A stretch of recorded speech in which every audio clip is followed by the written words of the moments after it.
నమస్తే welcome to AK news ముందుగా headlines CM Jagan పదవి ప్రమాణ ముహూర్త సమయాన్ని వెల్లడించిన వైవి సుబ్బారెడ్డి జూన్ 9న ఉదయం 9:38 ప్రమాణ స్వీకారం చేయబోతున్నారని స్పష్టీకరణ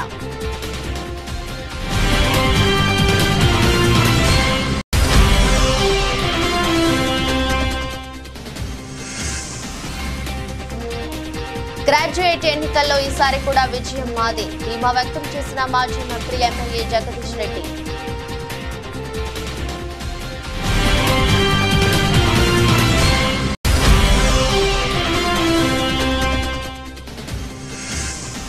హింసాత్మక ఘటనలపై ఏపీ డీజీపీకి సిట్ నివేదిక 150 పేజీల నివేదికను డీజీపీకి ఇచ్చిన సిట్ చీఫ్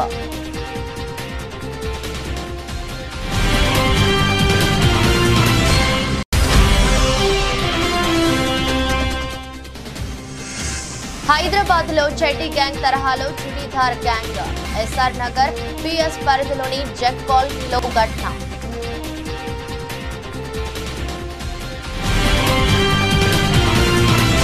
భారత మాజీ ప్రధాని రాజీవ్ గాంధీ 33వ వర్ధంతి సందర్భంగా సీఎం రేవంత్ రెడ్డి ఆయన విగ్రహానికి నివాళులర్పించారు. ఆయనతో పాటు డిప్యూటీ సీఎం బట్టి విక్రమార్క, మాజీ మంత్రి జానారెడ్డి, మాజీ ఎంపీవి హనుమంతరావు, షబా అల్ అలీ తదితరులు రాజీవ్ గాంధీకి నివాళులర్పించారు.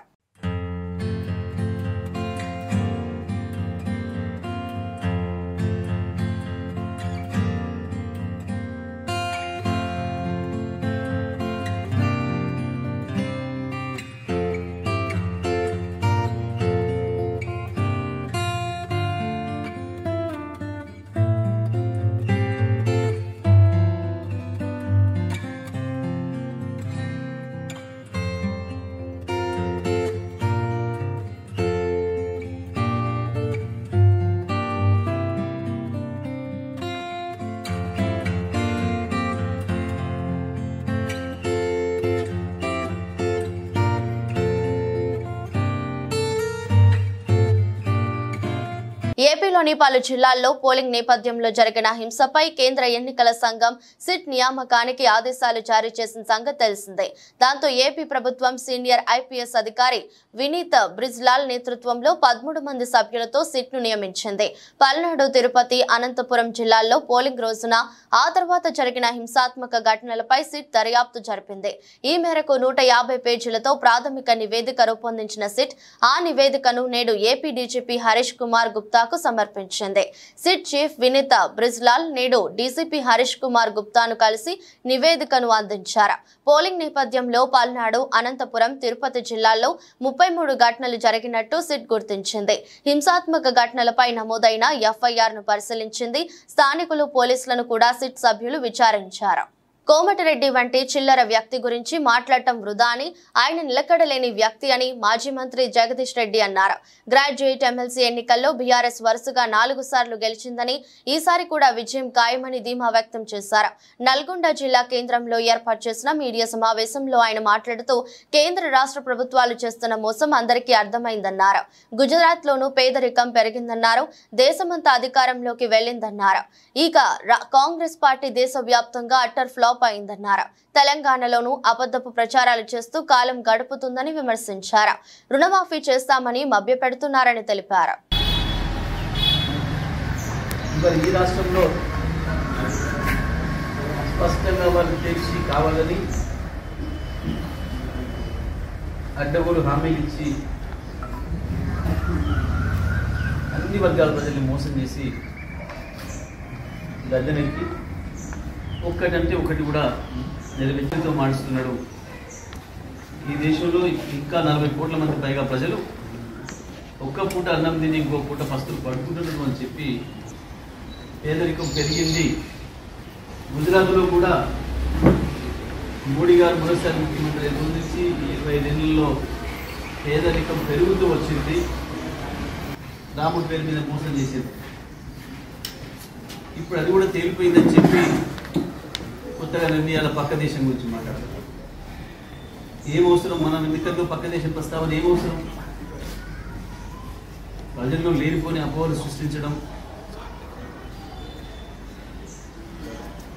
రకరకాలుగా ప్రజల మధ్యన పెట్టడం షాక్ కూడా ఇవ్వకుండా బీసీ జనగణన చేస్తామని చెప్పి ఎన్నో మాటలు చెప్పారు, ఏం చేయలేదు. ఆ ఎలక్షన్కు ఏం ప్రకటన ఇవ్వాలి, వాళ్ళ స్క్రిప్ట్ తయారైంది. దేవుని పేరు మీద, దేశం పేరు మీద ఏదో మాటలు చెప్పడం తప్ప వాళ్ళు చేసేది లేదు. కాంగ్రెస్ ప్రభుత్వం కూడా బీసీ జనగణన అన్నారు, అయిపోయింది అన్నారు.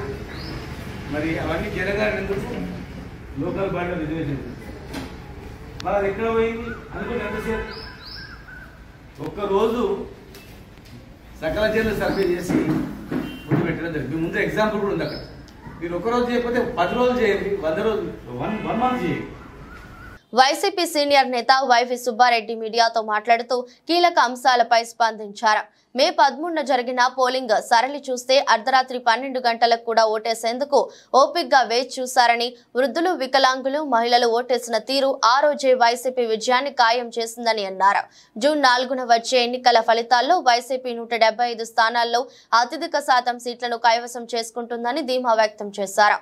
తమకు 150కి పైనే సీట్లు వస్తాయని తెలిపారు. వైసీపీ మళ్లీ అధికారంలోకి రావడం తథ్యం. ఇచ్చిన మాట ప్రకారం మా గౌరవ ముఖ్యమంత్రి విశాఖలో పదవి ప్రమాణ స్వీకారం చేస్తారు. జూన్ 9వ తేదీ ఉదయం 9:38 విశాఖలోని పదవి ప్రమాణ స్వీకారం కార్యక్రమం జరుగుతుంది. ఈ కార్యక్రమానికి ఏర్పాట్లు చేయడంపై మా పార్టీ నేతలతో చర్చిస్తామని వైవి సుబ్బారెడ్డి వివరించారు. మైనారిటీసు, ఎస్సీసు, బీసీసు, మరీ ముఖ్యంగా దళితులు, గిరిజనులు,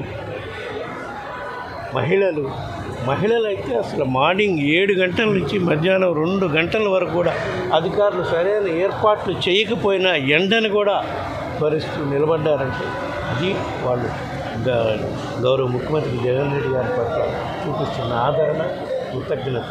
ఆయన్ని మళ్ళా ఒకసారి ఆయన తీసుకొచ్చుకుంటే మనకి ఈ విధంగా ఏవైతే పథకాల వల్ల లబ్ధి చేకూరుతుందో అవన్నీ కూడా రాబోయే రోజుల్లో వస్తాయనే నమ్మకం అదే నిదర్శనం. మేము ఎప్పటి నుంచో భావించినట్టుగానే గత 5 సంవత్సరాల్లో మా గౌరవ ముఖ్యమంత్రి జగన్మోహన్ రెడ్డి గారి పాలనలో సంక్షేమ కార్యక్రమాల వల్ల డైరెక్ట్గా కుటుంబాలలో మేలు జరిగిన దానికి మరీ ముఖ్యంగా మహిళలు, వృద్ధులు చూపించిన కృతజ్ఞతకు నిదర్శనమే మొన్న 13వ తారీఖు జరిగిన పోలింగ్ సరళి గమనిస్తే అర్ధరాత్రి 11:30-12 వరకు కూడా మార్నింగ్ 7:30 నుంచి మహిళలు, మరీ ముఖ్యంగా వృద్ధులు, వికలాంగులు వచ్చి ఓట్లేసిన తీరు చూస్తేనే ఆ రోజే తెలిసిపోయింది రాష్ట్ర ప్రజలందరూ కూడా ఏ విధంగా గౌరవ ముఖ్యమంత్రి జగన్మోహన్ రెడ్డి గారి పట్ల, వైఎస్ఆర్ కాంగ్రెస్ పార్టీ పట్ల ప్రజలు ఆదరణ చూపబోతున్నారు. దానికి నిదర్శనం రేపు తప్పకుండా 4వ తారీఖు జరగబోయే ఓట్ల లెక్కింపులో వైఎస్ఆర్ కాంగ్రెస్ పార్టీ అభ్యర్థులు వన్ సైడ్ అత్యధిక శాతం 175 మందికి అత్యధిక శాతం 150 పైనే వస్తాయని మా గౌరవ ముఖ్యమంత్రి గారు చెప్తున్నారు. తప్పకుండా అది అక్షరాల నిజమవుతుంది. ప్రజల ఆశీస్సులు తర్వాత కార్యక్రమం పెద్దలు చెప్పినట్టు తప్పకుండా వైఎస్ఆర్ కాంగ్రెస్ పార్టీ అధికారంలోకి వస్తుంది. మా గౌరవ ముఖ్యమంత్రి జగన్మోహన్ రెడ్డి గారు ఇచ్చిన మాట ప్రకారం విశాఖలోని 9వ తారీఖు మార్నింగ్ 9:38 ప్రమాణ స్వీకార కార్యక్రమం కూడా విశాఖలోని జరుగుతుంది. దానికి పెద్ద ఏర్పాట్లు చేసే కార్యక్రమాలు కూడా మా పార్టీ నాయకులతో చర్చించే కార్యక్రమం. ఈ నెల 27న జరిగే పట్టభద్రుల ఎమ్మెల్సీ ఎన్నికల్లో పరకాల నియోజకవర్గం నుండి కాంగ్రెస్ పార్టీ అభ్యర్థి తీన్మార మల్లన్నకు పట్టభద్రులైన ఓటర్లు మొదటి ప్రాధాన్యత ఓటు వేసి భారీ మెజారిటీ ఇచ్చి గెలిపించే విధంగా ప్రతి ఒక్కరూ సైనికుల్లా పనిచేయాలని పరకాల నియోజకవర్గ కాంగ్రెస్ పార్టీ పట్టభద్రుల ఎమ్మెల్సీ ఎన్నికల్లో కోఆర్డినేటర్ శ్రీ వడతల ప్రణవ్ పిలుపునిచ్చారు. పరకాల పట్టణ కేంద్రం వెల్లంపల్లి రోడ్లోని మహదేవ్ కన్వెన్షన్ హాల్లో పరకాల నియోజకవర్గ స్థాయి పట్టభద్రుల ఎమ్మెల్సీ ఎన్నికల సన్నాహక సమావేశం పరకాల మండల పార్టీ అధ్యక్షులు కట్కూరి దేవేందర్ రెడ్డి అధ్యక్షతన సోమవారం జరిగింది. సమావేశానికి పరకాల నియోజకవర్గ కాంగ్రెస్ పార్టీ పట్టభద్రుల ఎమ్మెల్సీ ఎన్నికల కోఆర్డినేటర్ వడతల ప్రణవ్ కూడా చైర్మన్ ఎన్నికల వెంకట్రామరెడ్డి, మాజీ ఎమ్మెల్యే మలుగురి భిక్షపతి, రాష్ట్ర గ్రంథాలయ సంస్థ చైర్మన్ ఎండి రియాజ్ పాల్గొని ఈ నెల 27వ తేదీన జరగబోయే ఎమ్మెల్సీ ఎన్నికలలో అనుసరించాల్సిన విషయాలపై కాంగ్రెస్ పార్టీ నాయకులకు, కార్యకర్తలకు దిశానిర్దేశం చేశారు.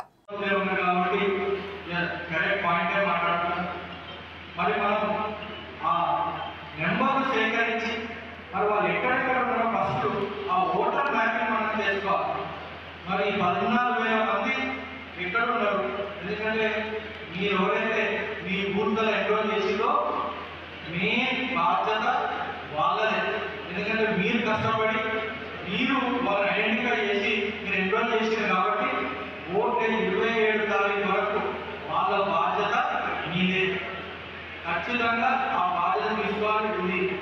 పోయిన ఎలక్షన్ల కంటే చాలా కష్టమైన ఎలక్షన్ అని చెప్పి అక్కడేమో ప్రజలందరూ ఉంటున్నారు, ఇక్కడేమో మనం ఒక్కొక్కరిని ఎక్కడ సెలెక్ట్ చేసుకొని వాళ్ళని ప్రిపేర్ చేసుకొని ఆ రకంగా మనం ఒక మీటింగ్ వాళ్ళతో మాట్లాడి చర్చించి మనం వివరించి వాళ్ళందరూ తెలియదు వాళ్ళందరికీ మన కాంగ్రెస్ ఎందుకు ఓటేయాలి. ఇప్పుడు మనం మాట్లాడుకున్నట్టే వేరే పార్టీ ఒకటినే మాట్లాడుకోండి, అదే ఓటారు వాళ్ళని కూడా ఇక్కడనే సంపాదించాలని వాళ్ళ ప్లాన్ వాళ్ళు ఉంటారు.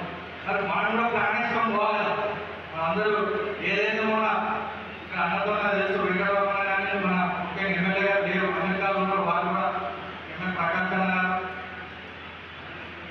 చాలా క్రమశిక్షణ కలిగిన కాన్స్టిట్యున్సీ జరుగుతుంటే పక్కన కాన్స్టిట్యున్సీ అని ఈ మంచి అవకాశం పనిచేయాల్సిన వాళ్ళు రేపటి రోజు రాజకీయ భవిష్యత్తు నాకు ఉండాలి, రేపు నేను రాజకీయాలు ఉండాలి, యువకులు కానీ నాయకులు కానీ అనుకుంటే ఇది మంచి అవకాశం.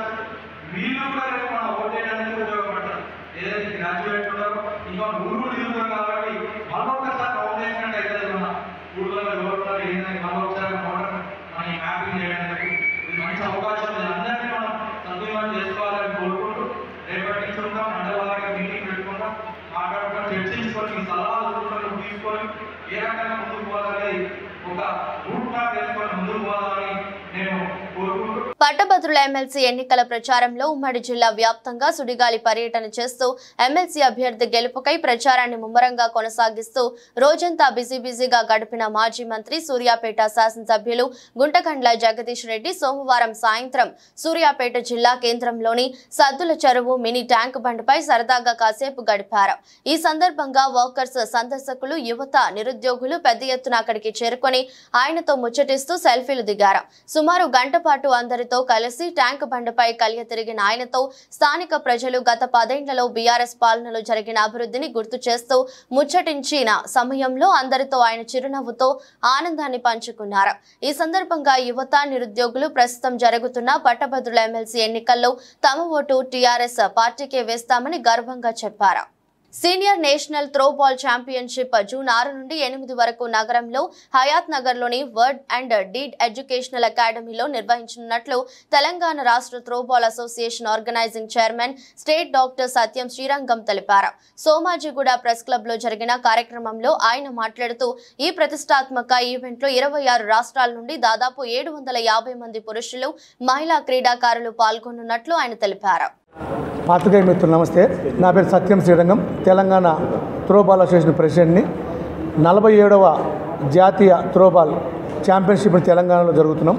దీని ముఖ్య అతిథిగా గౌరవ తెలంగాణ ముఖ్యమంత్రి వర్యులు రేవంత్ రెడ్డి గారు, ఉప ముఖ్యమంత్రి వర్యులు బట్టి విక్రమార్క గారు, ఈ జిల్లా మంత్రులు కూడా రాబోతున్నారు. పెద్ద ఎత్తున దేశంలో ఉన్న 29 రాష్ట్రాల్లో దాదాపు 25-26 రాష్ట్రాల్లో మహిళలు, బాలికలు ఇద్దరు సీనియర్ త్రోబాల్లో పాల్గొంటున్నారు. దీన్ని విజయవంతం చేయాలని కోరుకుంటున్నాం. హయత్నార్లోని వరల్డ్ అండ్ డీడ్ ఆ స్కూల్లో, ఆ కాంపౌండ్లో పెద్ద ఎత్తున క్రీడా మైదానంలో జరగబోతున్నాయి. ఒక మంచి అవకాశాన్ని మాకు నేషనల్ వాళ్ళు ఇచ్చారు, మాకు జాతీయ స్థాయిలో. తెలంగాణలో ఈ అవకాశాన్ని వినియోగించుకొని పెద్ద ఎత్తున విజయవంతం చేస్తామని చెప్తున్నాము. 26 రాష్ట్రాల్లో వాళ్ళు పాల్గొంటున్నారు కాబట్టి పత్రికా సోదరులు కూడా దీన్ని పెద్ద ఎత్తున ప్రచారం కల్పించాలి. మాకు ఒక అవకాశం మన రాష్ట్రానికి వచ్చింది కాబట్టి మీ ద్వారా ప్రజలకు తెలియజేస్తూ ఈ అవకాశం ఇచ్చిన ప్రత్యేక ధన్యవాదాలు, కృతజ్ఞతలు తెలియజేస్తున్నాం. అదేవిధంగా రేపు 25వ తారీఖు వచ్చే ఆదివారం రోజు మా తెలంగాణ త్రోబాల్ అసోసియేషన్ వాళ్ళు, మా సెలక్షన్ కమిటీ తెలంగాణ బాయ్స్ని, గర్ల్స్ని టీంను కూడా ఆ రోజు సెలక్షన్ చేయబోతున్నాం. ఇంట్రెస్ట్ ఉన్న పిల్లలు ఆ రోజు అక్కడ గ్రౌండ్కి వస్తే వాళ్ళని ప్రతిభావంతులైన వాళ్ళని సెలెక్ట్ చేసి ఈ నేషనల్ గేమ్స్లో పార్టిసిపేట్ విధంగా చేయాలని చెప్పి తెలియజేస్తున్నాం. ఈ నెల 27న జరిగే నల్గొండ, వరంగల్, ఖమ్మం పట్టభద్రుల ఎన్నికల్లో ఎమ్మెల్సీ అభ్యర్థి ఏనుగుల రాకేష్ రెడ్డి సీరియల్ నెంబర్ 3పై మీ అమూల్యమైన మొదటి ప్రాధాన్యత ఓటు వేసి గెలిపించాలని బీఆర్ఎస్ మాజీ ఎమ్మెల్యే నోముల భగత్ పట్టభద్రులను కోరారు. ఢిల్లీ చేతిలో ఉన్నటువంటి మన తెలంగాణ భవిష్యత్తుని తీసుకొచ్చి తెలంగాణ ప్రజల చేతిలో పెట్టినటువంటి మన నాయకుడు, గౌరవ తెలంగాణ తొలి ముఖ్యమంత్రి కేసీఆర్ గారు ఈరోజు మన తెలంగాణ ఆత్మగౌరవాన్ని, భవిష్యత్తుని, అస్తిత్వాన్ని కాపాడాలంటే ప్రశ్నించే గొంతుకగా రేపు 27వ తారీఖు నాడు పట్టభద్రుల ఎలక్షన్ సందర్భంగా ఉమ్మడి నల్గొండ, ఖమ్మం, వరంగల్ అభ్యర్థిగా మన ముందలకి ఏనుగుల రాకేష్ రెడ్డి గారు అభ్యర్థిగా మనందరికీ బీఆర్ఎస్ పార్టీ కేసీఆర్ గారు నియమించడం జరిగింది.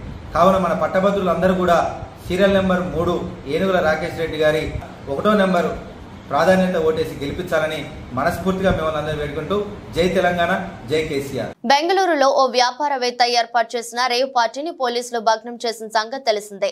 రేవ్ పార్టీలో పాల్గొన్న వారిలో టాలీవుడ్ సీనియర్ నటుడు శ్రీకాంత్ కూడా ఉన్నట్టు వార్తలు వస్తున్నాయి. దీనిపై శ్రీకాంత్ స్పందించారు. తాను రేవ్ పార్టీలో పాల్గొన్నట్టు వస్తున్న వార్తల్లో నిజం లేదని అన్నారు.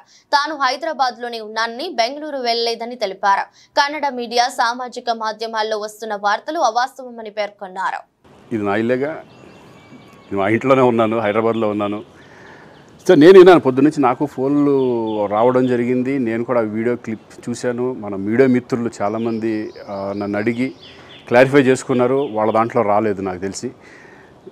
చాలా ఇట్లా శ్రీకాంత్ ఇలా బెంగళూరులో రేవ్ పార్టీకి వెళ్ళాడు, హేమ వెళ్ళింది, ఈ టైప్లో ఏవో వచ్చినాయి. నిజంగా నాకు నవ్వు వచ్చింది. ఇంట్లో వాళ్ళందరూ నవ్వుకున్నాం. ఇదేంటిది, మొన్న ఏమో విడాకులు ఇచ్చి ఇప్పించేశారు నా భార్యతో, ఈరోజేమో రేవ్ పార్టీలకి వెళ్ళాడు అని వచ్చేసినాయి. కానీ ఒకటి, వాళ్ళు కొంచెం తొందరపడ్డంలో ఇది లేదనిపించింది. ఎందుకంటే వాడెవడో, అతను ఎవరో కానీ కొంచెం నాలాగా ఉన్నాడు. వాడు కొంచెం ఇలా కప్పుకొని, అది గెడ్డం ఉంది, బట్ ఇప్పుడు గెడ్డం నాకు లేదు అని, బట్ గెడ్డంతో నేను షాక్ అయ్యాను. ఇదేంటిది నాలాగా ఉన్నాడు ఏంటి అని నేనే షాక్ అయ్యాను. సో దయచేసి ఎవరు నమ్మొద్దు. ఎందుకంటే రేవ్ పార్టీలకి వెళ్ళే కల్చర్ నాది కాదు, పబ్ కల్చర్ మనిషిని కాదు నేను. ఒక్కోసారి బర్త్డే పార్టీలకి వెళ్తాము, ఒకవేళ తెలియకుండా ఏదైనా వెళ్ళినా ఒక హాఫ్ అన్ అవర్ నుండి వచ్చేస్తాం తప్పితే అటువంటి ఏమీ లేదు. రేవ్ పార్టీ ఎలా ఉంటుందో కూడా నాకు తెలియదు. సో దయచేసి ఎవ్వరూ ఈ విషయాన్ని నమ్మొద్దు. హ్యాపీగా నేను హైదరాబాద్లో ఉన్నాను, మా ఇంట్లోనే. ఇప్పుడు మా ఇంట్లో నుంచే నేను ఇది చేస్తున్నాను. సో దయచేసి మీడియా మిత్రులందరికీ కూడా నేను చెప్పేది ఏంటంటే, ఏ విషయం కరెక్ట్గా తెలుసుకోకుండా మీరు కూడా థంబ్నైల్స్ పెట్టేసేసి, నా బొమ్మ వేసేసి రేవ్ పార్టీలో పట్టుబడ్డ శ్రీకాంత్ ఈ టైప్లో వేస్తున్నారు. కాబట్టి దయచేసి ఎవరు నమ్మొద్దు. అది అతను అలాగా ఉన్నాడు అనే ఒక విషయంలో మీరు పొరపాటు పడి ఉంటారని నేను అనుకుంటున్నాను. దయచేసి అది నేను కాదు. Thank you. ఇటువంటివన్నీ కూడా నిజంగా కొంతమంది, వాళ్ళందరికీ నిజంగా థ్యాంక్స్ చెప్పుకుంటున్నాను నేను. కొంతమంది మీడియా మిత్రులు నాకు డైరెక్ట్గా తెలుసు కాబట్టి, వాళ్ళ ఫ్రెండ్స్ లాగా నన్ను ఇచ్చేస్తారు కాబట్టి, వాళ్ళందరూ నన్ను డైరెక్ట్గా అడగడం, నేను చూసి ఇద్దరు నవ్వుకోవడం, వాళ్ళు వాళ్ళ దాంట్లో వేయకుండా చూశారు కొంతమంది. వాళ్ళందరూ కూడా నేను థ్యాంక్స్ చెప్పుకుంటున్నాను. దయచేసి ఇవన్నీ నమ్మొద్దు. హైదరాబాద్ నగరం శివారు ప్రాంతాల్లో చెడ్డీ గ్యాంగ్ దొంగతనాల గురించి ప్రత్యేకంగా చెప్పనక్కర్లేదు. టైట్ నిక్కర్లు, బనియన్లు మాత్రమే ధరించి చోరీలకు పాల్పడడం ఈ ముఠా ప్రత్యేకత. ఇప్పుడు చెడ్డీ గ్యాంగ్ తరహాలోనే చుడీదార్ గ్యాంగులు బయలుదేరినట్టు అర్థమవుతోంది. అందుకు ఈ వీడియోనే నిదర్శనం. ఎస్ఆర్ నగర్ పోలీస్ స్టేషన్ పరిధిలోని జగ్ కాలనీలో వెంకటేశ్వరరావు అనే వ్యక్తి ఆకృతి ఆర్కేడ్ అపార్ట్మెంట్ లో నివసిస్తున్నారు. చుడీదార్ ధరించిన దొంగలు ఆయన ఇంట్లోకి చొరబడి 1 లక్ష నగదు, 1 ల్యాప్టాప్, 4 తులాల బంగారం ఎత్తుకెళ్లారు. దీనికి సంబంధించిన దృశ్యాలు అపార్ట్మెంట్ సీసీటీవీ కెమెరాల్లో రికార్డ్ అయ్యాయి.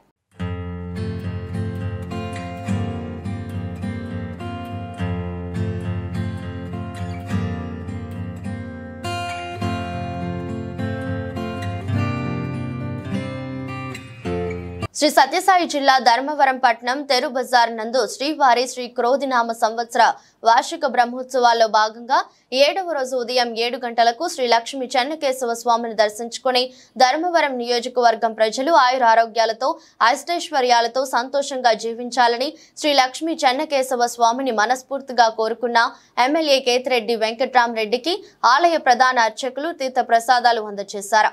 అనంతరం భక్తాదుల నడుమ గోవిందనామ స్మరణంతో మడుగుతేర లాగిన ధర్మవరం ఎమ్మెల్యే కేతిరెడ్డి వెంకట్రామరెడ్డి భక్తాదులు. పల్నాడు జిల్లా నర్సరావుపేట కలెక్టరేట్ లో కలెక్టర్ మరియు జిల్లా ఎన్నికల అధికారి లత్కర్ శ్రీకేష్ బాలాజీరావు మీడియా సమావేశం నిర్వహించారు. ఈ సందర్భంగా లత్కర్ శ్రీకేష్ బాలాజీరావు మాట్లాడుతూ ప్రత్యేకమైన పరిస్థితుల్లో పల్నాడు జిల్లాకి రావడం జరిగిందన్నారు. కౌంటింగ్ లో ఎలాంటి అవాంఛనీయ సంఘటనలు చోటు చేసుకోకుండా చర్యలు చేపడతామన్నారు. జిల్లాలో అన్ని పోలింగ్ స్టేషన్లో సజావుగా ఎన్నికలు జరిగాయని, కొన్ని చోట్ల మాత్రమే జరిగిన పరిస్థితులకు ఇలాంటి సంఘటనలు ఎదుర్కోవాల్సి వచ్చిందన్నారు. పోలింగ్ రోజు జిల్లాలో 15,85,000 ఓట్లు పోలయ్యాయని, శాంతి భద్రతల దృష్ట్యా ఏర్పాటు చేసిన 144 సెక్షన్ జూన్ 5 వరకు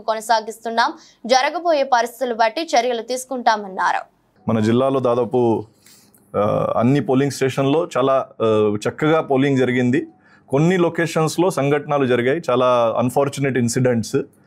ఈ చిన్న లొకేషన్ కొన్ని 27 కేసెస్ వలన మొత్తం జిల్లాలో జరిగిన మంచి ఎలక్షన్ ప్రాసెస్కి ఒక చెడ్డ పేరు అనవసరంగా రావడం జరిగింది. అది చాలా చాలా దురదృష్టకరం. సో కనీసం ఇప్పుడు కౌంటింగ్ టైంలో మన జిల్లాకి మళ్ళీ చెడ్డ పేరు రాకుండా పని చేయాలని మన అందరూ కూడా, not only district administration staff మాత్రమే కాకుండా ఇప్పుడు మీడియా మిత్రులు కూడా మీ ద్వారా ప్రజలు, అదేవిధంగా పొలిటికల్ పార్టీస్ ముఖ్యంగా వాళ్ళ కార్యకర్తలు వాళ్ళ అందరికి కూడా నేను చేసింది అప్పీల్ అంటే, రాష్ట్ర వ్యాప్తంగా దేశవ్యాప్తంగా మన జిల్లాకి ఒక చెడ్డ పేరు వచ్చేయడానికి మనం అందరూ కూడా కారణం. ఎవరు ఒక్కరి మీద మనం ఇది పడడానికి లేదు. కనీసం కౌంటింగ్ టైంలో అది జరగకుండా మనం అందరూ కూడా చూసుకుంటాము. దాంట్లో అందరూ సహకరించాలి. దాంట్లో అందరూ కూడా ఈ ప్రజాస్వామ్యంలో ఉన్నటువంటి ఒక పెద్ద ఇది ఒక పర్వం, దాంట్లో భాగస్వామ్యం అయి కోఆపరేట్ చేయాలని కోరుకుంటున్నాను. ఇప్పటివరకు జరిగిన వైలెన్స్ కేసెస్ ఏదైతే బుక్ అయ్యాయి దానికి కూడా త్వరితగతిన అన్ని ఛార్జ్ షీట్ పుటప్ చేయడం కానీ పోలీస్ ద్వారా దానికి పర్సివేషన్ చేయడం అది చేసుకుంటాము. మనకి ఇంకా పోలింగ్కి కౌంటింగ్కి 14 days ఉన్నాయి. ఈ 14 days కూడా అన్ని కాన్స్టిట్యున్సీల వారీగా ఎక్కడ ఈ వైలెన్స్ చేసే వ్యక్తులు ఉన్నారు, ఏదైనా రౌడీ షీటర్స్ కానీ ఏదైనా బైండ్ ఓవర్స్ చేసిన కేసెస్ దానికి మళ్ళీ పరిశీలించడం జరుగుతుంది. అడిషనల్ బైండ్ ఓవర్స్ ఏమైనా చేయాలంటే అది కూడా చేయించుకుంటాము.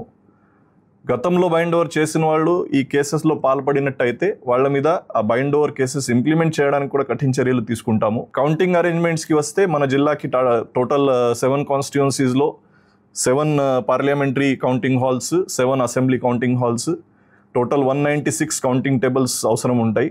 దానికి ఒక 700 దాకా మనకి స్టాఫ్ అవసరం ఉంటుంది. వాళ్ళ ట్రైనింగ్, వాళ్ళ ర్యాండమైజేషన్, ఈ ప్రక్రియ ఎలక్షన్ కమిషన్ గైడ్ లైన్స్ పరంగా ఇప్పుడు కొనసాగిస్తాము. దాంట్లో ఎక్కడ కూడా లోపం కానీ. మహబూబాబాద్ జిల్లా కలెక్టరేట్ లో మహిళా ఉద్యోగిని అవమానం జరిగింది. విద్యాశాఖలో అవుట్సోర్సింగ్ అటెండర్ గా విధులు నిర్వహిస్తున్న పార్వతిని విధులకు రావద్దంటూ డీఈఓ రామారావు హుకుం జారీ చేశారు. రెన్యువల్ కు సంబంధించిన ఫైల్ తిరస్కరించారని మహిళా అటెండర్ పార్వతి వాపోయింది. దీంతో విద్యాశాఖ కార్యాలయంలో తనకు న్యాయం చేయాలని నిరసన వ్యక్తం చేసింది. కలెక్టర్ ను కలవాలని ప్రయత్నం చేస్తున్న కార్యాలయ ఉద్యోగులు అడ్డుకుంటున్నారని పార్వతి ఆరోపించింది. కానీ ఏప్రిల్ 24 తారీఖున రెన్యువల్ రీఎండీస్ పర్ఫార్మెన్స్ మీద సైన్ చేయాలి. ఆ రీఎండీస్ నేను చేయకుండా ఉండడమే కాకుండా నేను చెయ్యను, రేపటి నుంచి ఉద్యోగానికి రావద్దు, నేను ఉద్యోగం నుంచి తొలగించేసిన అని చెప్పేసి స్టాఫ్ ఎవరితో మాట్లాడలేకుండా నాకు స్టాఫ్ పని చెప్పట్లేదు. కూర్చున్న స్టూల్ కూడా ఛాంబర్లో పెట్టుకున్నారు సార్. సైన్ చేయవలసిన రిజిస్టర్ కూడా దాచుకొని స్టాఫ్ వాళ్ళే పెట్టుకోవడం, మళ్ళీ తీసుకొని దాచుకోవడం ఇస్తున్నారు సార్.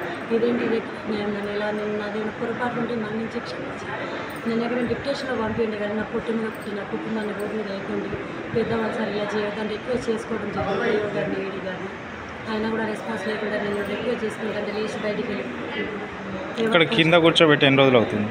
20 రోజులు అవుతుంది సార్. 1st తారీఖు నుండి కింద కూర్చుంటున్నాను సార్. నేను 18 రోజులు అవుతుంది 1st తారీఖు నుండి కింద కూర్చుంటున్నాను. స్టూల్ ఏంటంటే తోటి అటెండర్ లేకపోతే డిఓ గారు లోపల పని నుండి ఫైల్ పెట్టుకోవాలని చెప్పేసి అన్నారు. ఫైళ్ళ కోసం లోపల పెట్టించుకున్నానని అంటున్నారు సార్.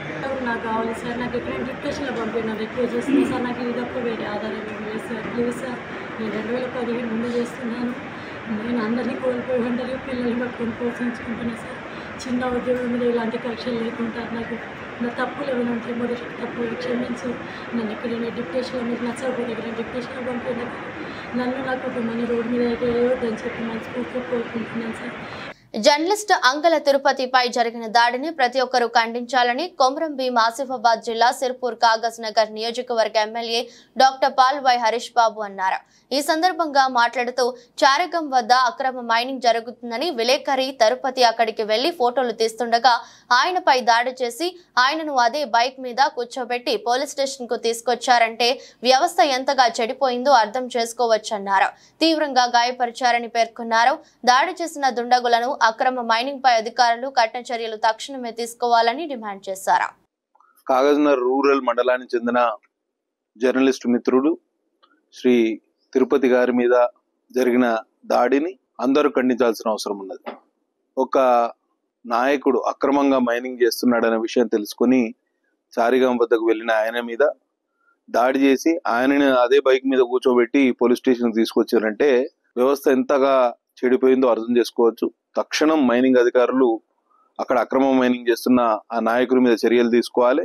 ఇది మొత్తం సిర్పూర్ నియోజకవర్గంలో జరుగుతున్న అవినీతి అక్రమాలకు పరాకాష్ట.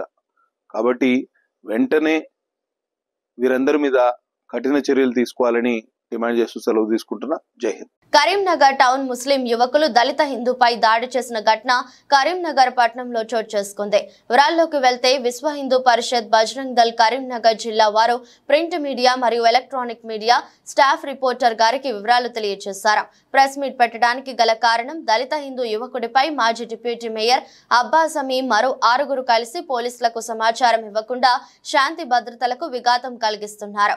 ఈ ఘటనను విశ్వ హిందూ పరిషత్ బజరంగ్ దళ్ తీవ్రంగా ఖండిస్తోంది.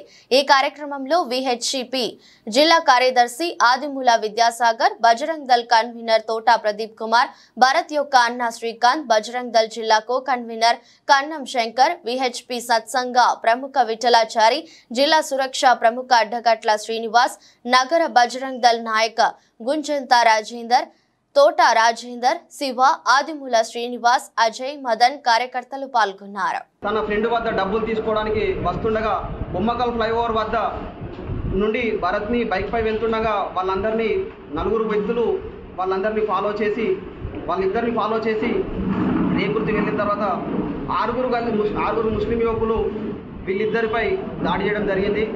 అతన్ని కొట్టి బైక్ పై అబ్బాస్ అమీ మాజీ డిప్యూటీ మేయర్ వాళ్ళ ఇంటికి ఆఫీస్కి తీసుకొని వెళ్ళి అక్కడ దాదాపు 3 గంటలకు పైగా చిత్రహింసలు పెట్టి కొట్టడం జరిగింది. వాళ్ళ అమ్మా నాన్నను పిలిపించి కూడా చెప్పులతో కొట్టిపించి దాహం అవుతుంది నీళ్ళు ఇవ్వమని అడిగినందుకు యూరిన్ పోస్తాం తాగురా అని, నువ్వు మా ముస్లిం అమ్మాయిని ప్రేమిస్తావా, యూరిన్ పోస్తాం తాగు అని కూడా అనడం జరిగింది. ఈ విషయాన్ని తెలుసుకున్న తన అన్న మాకు బజరంగ్ దళ్ వాళ్ళు మాత్రమే మా తమ్ముడిని కాపాడతారని విషయం తెలుసుకున్న వాళ్ళన్న మాకు ఫోన్ చేయగా మేము సిపి సార్ గారికి నెంబర్ ఇచ్చాము. నెంబర్ ఇచ్చిన వెంటనే వాళ్ళన్న సిపి సార్కి ఫోన్ చేసి చెప్పడంతో సిపి సార్ 3 టౌన్కి ఫోన్ చేయడం జరిగింది. మేము బజరంగ్ దళ్ కార్యకర్తలు మరియు విశ్వ హిందూ పరిషత్ కార్యకర్తలం అందరం కలిసి 3 టౌన్కి వెళ్ళి వాళ్ళ తమ్ముడిని తీసుకొని ఫిర్యాదు చేయడం జరిగింది. 3 టౌన్ పోలీస్ వాళ్ళు ఇది మా పరిధిలోకి రాదు, కొత్తపల్లి పరిధిలోకి వస్తుందని చెప్పడంతో బజరంగ్ దళ్ మరియు విశ్వ హిందూ పరిషత్ పెద్దలందరం కలిసి కొత్తపల్లి పిఎస్కి వెళ్ళి కంప్లైంట్ చేయడం జరిగింది. అదేవిధంగా విశ్వ హిందూ పరిషత్ బజరంగ్ దళ్ ఒకటే డిమాండ్ చేస్తుంది, అబ్బాస్ అనే ఒక గుండాను మరియు వాని అనుచరులను ఇంకా లోతుగా పరీక్ష చేసి దీనిపై చట్టపరమైన చర్యలు తీసుకొని కఠినంగా శిక్షించాలని విశ్వ హిందూ పరిషత్ బజరంగ్ దళ్ డిమాండ్ చేస్తుంది. వార్తలు ముగించే ముందు మరోసారి హెడ్లైన్స్.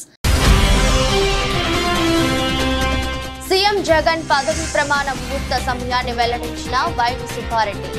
జూన్ 9న ఉదయం 9:38 ప్రమాణ స్వీకారం చేయబోతున్నారని స్పష్టీకరణ.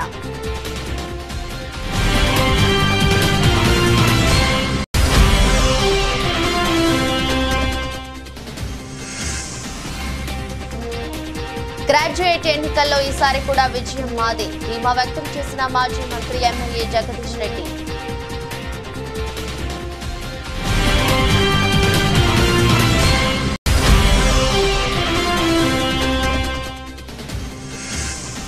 హింసాత్మక ఘటనలపై ఏపీ డీజీపీకి సిట్ నివేదిక.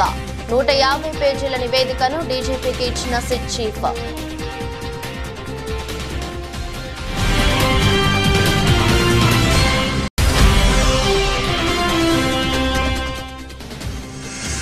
హైదరాబాద్ లో చెడ్డీ గ్యాంగ్ తరహాలో churidar gang. SR Nagar PS పరిధిలోని జెక్ కాలనీలో ఘటన.